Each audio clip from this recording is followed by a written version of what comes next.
जैसा कि आप लोग जानते हैं कि ज़िले में जो है सेक्शन 144 लगा हुआ है। उसी के चलते हमने जो है लास्ट 2 डेज़ में कर्फ्यू भी लगाया था to improve the law and order situation. उसी कड़ी में जो है 14 पैरामिलिट्री फोर्सेस यहाँ स्टेशन्ड हैं आज की डेट में। 12 कंपनियाँ डिप्लॉयड हैं, 2 कंपनियाँ रिजर्व में हैं। साथ ही साथ हमारे हरियाणा पुलिस की भी ऑलमोस्ट 20 कंपनियाँ यहाँ डिप्लॉयड हैं। हमारे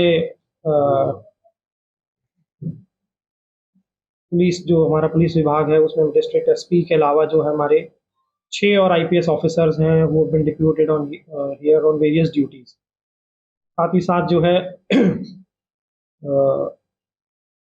मुख्य सचिव कार्यालय द्वारा और डीजीपी कार्यालय द्वारा जो है इसकी समय समय पे समीक्षा की जा रही है।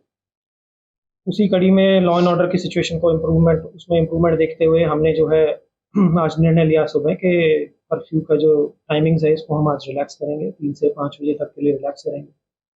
And going forward depending on के आज की जो है व्यवस्था कैसी रहती है उसके हिसाब से आज शाम को हम कॉल देंगे कल और आने वाले समय के लिए। तो एज फार एज जो नए ऑर्डर्स हमने करे हैं उसकी कड़ी में ये हैं, जिसके पश्चात अगर आपके कोई इसमें सवाल हैं और बाकी जो इन्वेस्टिगेशन संबंधित पार्ट है वो आप जो हमारे सुपरिटेंडेंट पुलिस हैं श्री वरुण सिंगला जी, आप उनको एड्रेस कर सकते हैं। सर, आपने बताया उसकी टाइमिंग में रिलैक्स जो भी देंगे आप जी देंगे, क्या टाइमिंग है? क्या आज हमने 3 से 5 बजे तक का जो है रिलैक्सेशन दिया है और इस 3 से 5 बजे तक की समीक्षा हम शाम को करेंगे और कल के जो टाइमिंग्स होंगे वो अकॉर्डिंगली डिसाइड करके भी लेंगे। कंडीशन क्या होगी और कौन-कौन से इलाके में कर्फ्यू लगा हुआ है? क्योंकि पूरे में तो नहीं लगा जी हुआ। जी जी जी नहीं, कर्फ्यू सभी चारों सब डिविजन्स में लगा हुआ है। चारों सब डिविजन्स में जो है ये हम 3 से 5 बजे की जो है रियायत देंगे आज, और इसी रियायत के चलते इसकी समीक्षा करके कल अगर समय में कुछ हमें तब्दीली अगर करनी होगी वो करके हम आपको टाइमली इत्तला करेंगे। कंडीशन क्या होंगे सर?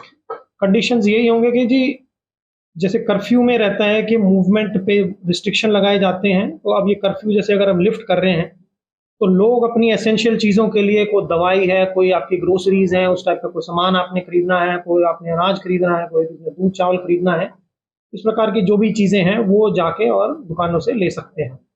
144 वाली धारा जो है वो प्रोहिबिट करती है कि 4 या 5 से व्यक्ति से अधिक जो है इकट्ठे नहीं हो सकते, तो वो अभी भी लागू है। तो वो चीज़ हम इंश्योर करवाएंगे कि लोगों का एकत्रित होना, जो 144 धारा जो उस चीज़ को प्रोहिबिट करती है वो चालू है। सर, स्कूल कॉलेज का कब खुलेंगे और इंटरनेट सेवा कब बहाल होगी?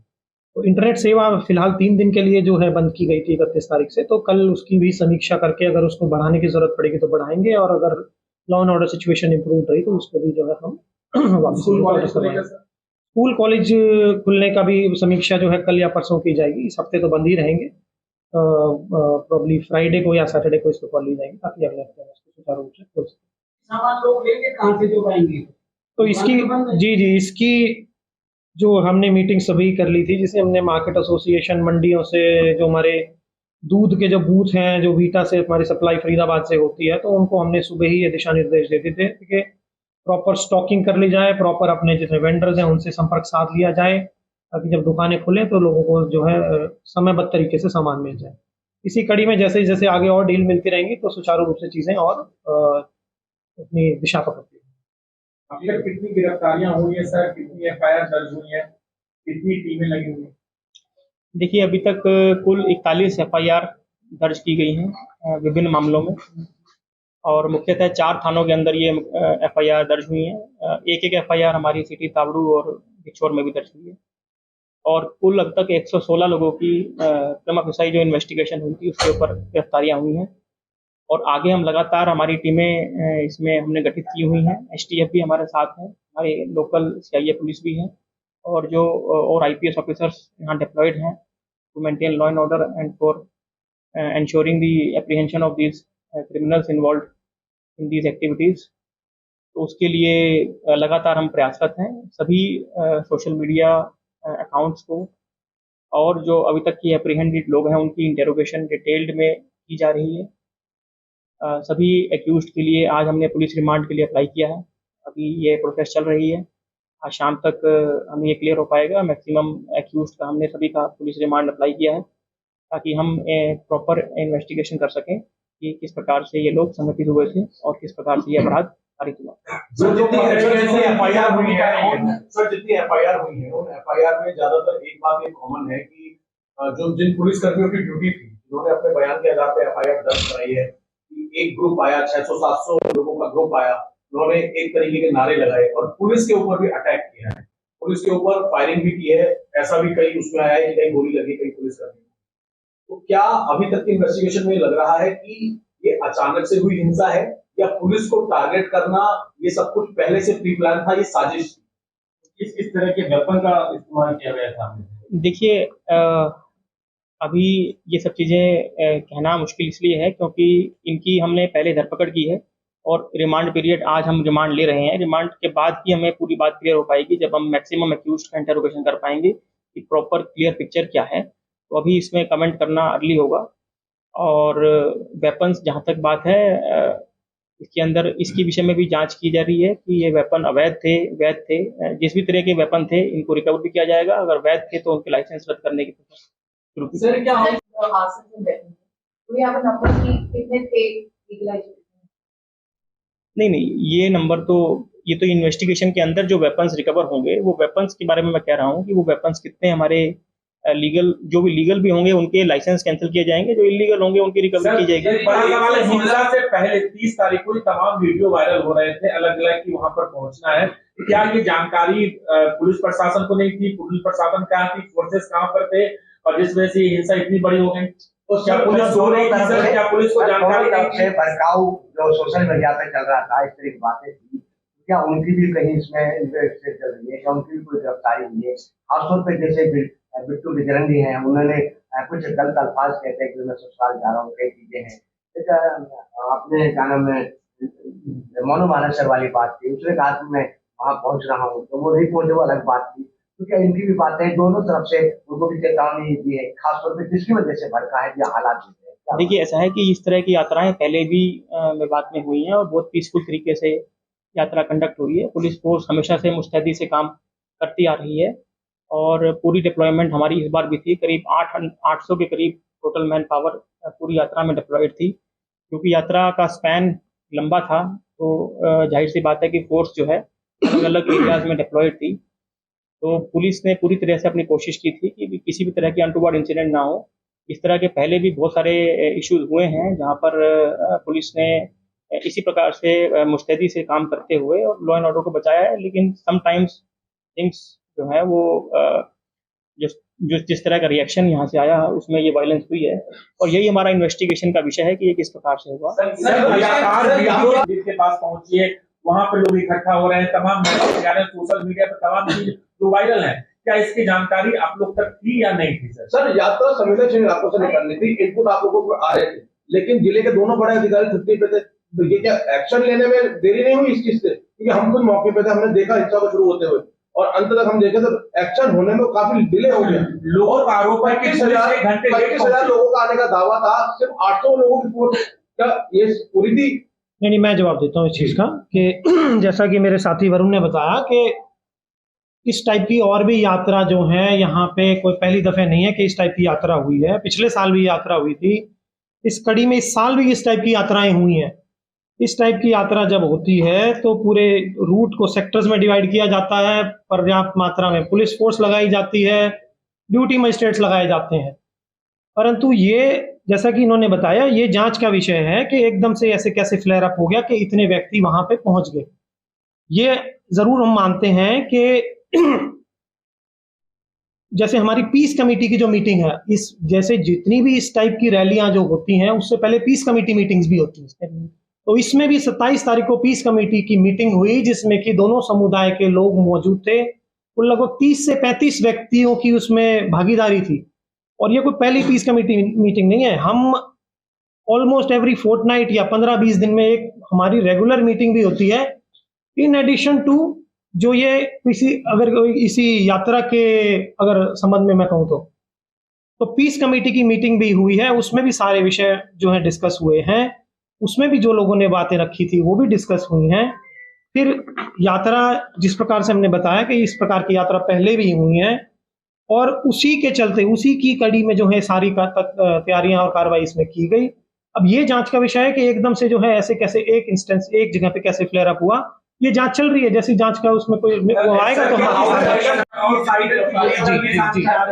लोकल लोग हैं या ये दोनों पहलू जो हैं ये इन्वेस्टिगेट किए जा रहे हैं कि इसमें आउटसाइडर्स भी थे या यहाँ पे लोकल लोग भी थे। सर 2 साल पहले 116 लोग जो गिरफ्तार किए गए हैं अभी तक, क्या कौन है वो लोग, क्या उनकी पहचान हो पाई है और कितनी इसमें महिलाएं हैं, कितने उसमें पुरुष हैं, अगर आप इस पे थोड़ा सा क्या इनका आपराधिक बैकग्राउंड है जो पकड़े गए कुछ लोगों का? देखिए, आपराधिक बैकग्राउंड का भी चेक टाइम लगता है, आपराधिक बैकग्राउंड को चेक करने के लिए उनके हमें कई सारे पोर्टल्स के ऊपर, प्लस वो जिस जगह के रेजिडेंट हैं उस थाने के भी हमें उसके रिकॉर्ड चेक करने पड़ते हैं। तो आपराधिक रिकॉर्ड अभी तक हमारे पास उसकी पुष्टि नहीं हो पाई है। और इसमें महिलाएं नहीं हैं, इसमें युवा वर्ग है और सभी लोकलाइट हैं। तो अभी इसके अंदर बाकी लोगों की जो भूमिका है, जो बाहर से बात की जा रही है कि बाहर के जो लोगों की इन्वॉल्वमेंट है, उसकी हम जांच कर रहे हैं। पुलिस मुस्तैदी से लगी हुई है, सभी टीमें इसमें जो हमारी सीआईए की भी हैं और जो एसटीएफ की भी हैं, वो पूरी तरह से इसमें हर एंगल को जांच कर रहे हैं और बहुत जल्दी जो है हम आपको पूरी नाबालिग बच्चों की गिरफ्तारी हुई है क्या? तो किस तरीके से वीडियोस में दिख रहे हैं? देखिए, ऐसा है कि अभी जो अरेस्ट हुए हैं वो उसमें हमारे जो मेल एडल्ट्स हैं वो अरेस्ट हुए हैं और बाकी जो भी इन्वॉल्व होंगे, चाहे नाबालिग बच्चे भी हैं, जिनकी भी भूमिका निकल के आएगी, वो सभी सर आपका कहना है कि आपका पुलिस बल नलहड़ मंदिर की जितनी वीडियोस आई हैं, हम खुद मंदिर के अंदर मौजूद थे। नलहड़ मंदिर की एफआईआर में भी पुलिसकर्मियों ने ये लिखवाया है कि किस तरीके से खेतों के जरिए और पहाड़ी के जरिए टारगेट किया गया, मंदिर को फायर किया गया, एक तरह के धार्मिक नारे लगाए गए और वहां पर जो हवाई फायरिंग हुई उसमें आपको लगता है कि आपकी पुलिस फोर्स वहां पर मंदिर में बिल्कुल भी नहीं थी? शुरुआत में बहुत गिनती के पुलिसकर्मी वहां पर थे, जहां पर इतने सारे इस यात्रा से जुड़े हुए लोग और बाकी की जनता थी, वो चारों तरफ से घिर चुके थे और जब उन्हें निकाला गया वहां से, बहुत बाद में जाके निकाला गया, तो भी बहुत गिनती के वहां पे कमांडोज थे और बहुत रिस्क में रख के लोगों को बाहर निकाला गया। नहीं, ऐसा नहीं है। जैसे बता रहे हैं कि जो मंदिर की जो बात कर रहे हैं आप, मंदिर से यात्रा शुरू होकर फिरोजपुर झिरका तक जानी थी, तो ऐसा नहीं है कि पूरी पुलिस फोर्स जो है मंदिर पे ही डिप्लॉयड थी। पुलिस फोर्स पूरे रूट पे डिप्लॉयड थी। और जो आप बता रहे हैं, जब ये व्यक्ति वहां से निकाले गए थे तो उस दौरान ऐसा नहीं है कि वहां पर्याप्त मात्रा में पुलिस बल मौजूद नहीं थी। उस दौरान वहां पे कमिश्नर ऑफ पुलिस फरीदाबाद स्वयं मौजूद थे। उस दौरान वहां पे एडजॉइनिंग डिस्ट्रिक्ट के 2-3 एसपीज मौजूद थे, वहाँ हमारे सिविल प्रशासन के एसडीएम मौजूद थे। वहाँ पे पर्याप्त मात्रा में वहाँ पे बसें पहुंचाई गई। तो ऐसा नहीं है कि जो है पर्याप्त मात्रा में वहाँ, परंतु जैसे आप समझिए कि पूरे रूट पे जो है पुलिस प्रोवाइड की जाती है, कोई एक स्पॉट पे प्रोवाइड नहीं की जाती। वो ये था कि यात्रा वहां से शुरू होगी और फिर उसको झिरका तक जाना। हिंसा कहीं और जगहों पे हुई, तो क्या आपस में कोई कनेक्शन है? जो अलग अलग जगहों पे जिन लोगों ने हिंसा की, आपस में कोई कम्युनिकेशन था इनका? नंबर 1। नंबर 2, कितनी पीसीआर कॉल उस दिन पुलिस ने रिसीव की और सर कितनी देर तक हिंसा चली और कितनी कब तक पुलिस ने कंट्रोल? देखिए, ऐसा है कि अगर आप बात करें कि उस वक्त पे जो इंसिडेंट्स जिस तरह से हो रहे थे, पुलिस जैसे जैसे कॉल्स आ रही थी, I don't have the figure of the number of calls as of now, तो उस पर जैसे जैसे पुलिस के पास इंसिडेंट की रिपोर्ट आ रही थी, पुलिस ने तुरंत उसके ऊपर एक्टिविटी करी है। जहाँ जहाँ पुलिस संभाल पाई, अपने पुलिस बल के साथ हमारे सभी जितने भी फोर्स की डीएसपीज थे, उन्होंने पूरी मुस्तैदी से वहाँ पर मोर्चा संभाला था और एडिशनल फोर्स के लिए उन्होंने अपनी रिक्वेस्ट प्लेस की थी। दूसरे जिलों से भी फोर्स आई थी और इसी प्रकार से पूरी एरिया, पूरी सिचुएशन को कंट्रोल किया गया था। आपस में कनेक्शन जिन जगहों पे सर हिंसा हुई थी, क्योंकि कई जगहों पर एक साथ हिंसा हुई। देखिए, मैं बार बार आपसे वही कहूँ कि यही तो हमारा इन्वेस्टिगेशन का एक प्रमुख जो विषय है कि ये लोग जब जिस तरह से इकट्ठे हुए हैं, ये किस प्रकार से किसकी कॉल पे इकट्ठे हुए हैं और किसने इनको मोबिलाइज किया है और किस प्रकार से आपस में इंसिडेंट्स कनेक्टेड हैं, ये एक बहुत ही डिटेल्ड इन्वेस्टिगेशन का विषय है। इसके बारे में आज एक कमेंट कर पाना हमारे लिए बहुत मुश्किल है। कॉल किया गया, लोगों को मोबिलाइज किया गया। देखिए, वो तो देखिए, ऐसा है कि सोशल मीडिया के ऊपर, जैसा कि अब जो विश्लेषण में आ रहा है कि सोशल मीडिया पे कुछ लोगों ने कॉल की, दोनों तरफ से हुई, तो ये तो जांच का विषय है ही कि कौन व्यक्ति किस तरह की कॉल से जो इमोशनल, किस तरह की कॉल के ऊपर जो है व्यक्ति जो वहां पर इकट्ठा हुआ या वो खुद से मोटिवेटेड था, वो एक्यूज्ड की इंटेरोगेशन के दौरान ही आएगा कि वो किस प्रकार से मोटिवेट होके वहां पर वो इस तरह की इंसिडेंट के अंदर इन्वॉल्व होने के लिए शामिल हुआ। सर दोनों तरफ से चल रहा है सुन लो भाई, सर, सोशल मीडिया पे जो दोनों तरफ से चल रहा है एक एक करके बताएंगे तो आई थिंक यूट्यूबर्स और यात्रा के दौरान लोगों के हाथों में हथियार और तलवारें लाए थे, वो सोशल मीडिया पे भी है और यात्रा के दौरान जो फोटो भी है उनके, तो ये पावर किसने दी थी हथियार लाने की और तलवार लाने की? आप और सर जिन लोगों ने हमला किया, ये अवैध कट्टे छतों पर, ये ईंटें, क्या ऐसा इंटेलिजेंस फेलियर था कि यात्रा के जब यात्रा निकलेगी तो जिन लोगों ने पथराव किया या फिर जो अवैध कट्टे जो एफआईआर में लिखा हुआ है पुलिस कर्मियों ने कि अवैध कट्टे लहराते हुए फायर किया गया, ऐसा इंटेलिजेंस नहीं था कि इस इलाके में इस तरीके के अवैध कट्टे और पत्थर रखकर पहले से तैयारी थी? क्या ऐसा आप लोगों को लगता है साजिश थी?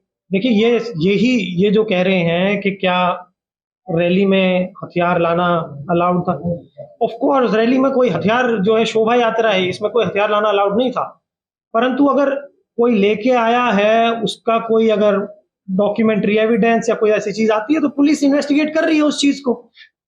यही तो ये एसपी साहब बता रहे हैं कि ये जांच का विषय है कि भाई अगर कोई हथियार लाया है तो वो इन्वेस्टिगेट कर रहे हैं। इन्होंने पूरे एरिया की जो सीसीटीवी फुटेज देख रहे हैं, अपने जो सोर्सेज हैं उनसे पता कर रहे हैं, तो ये इसी चीज की जांच कर रहे हैं। और सर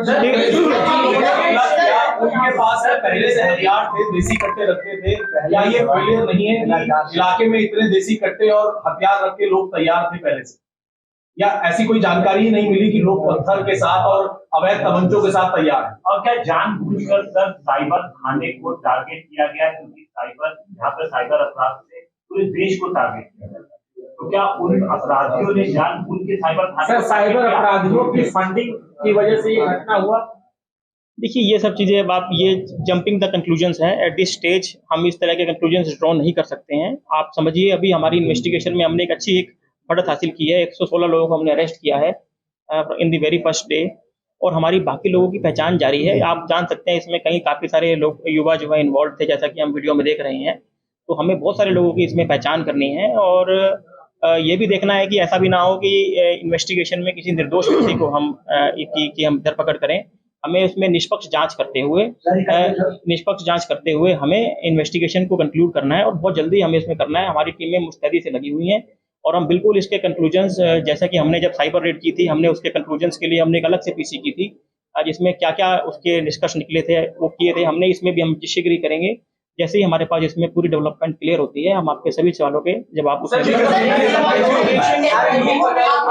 पास रिपोर्ट है, उसमें करीब 2 होमगार्ड हैं और एक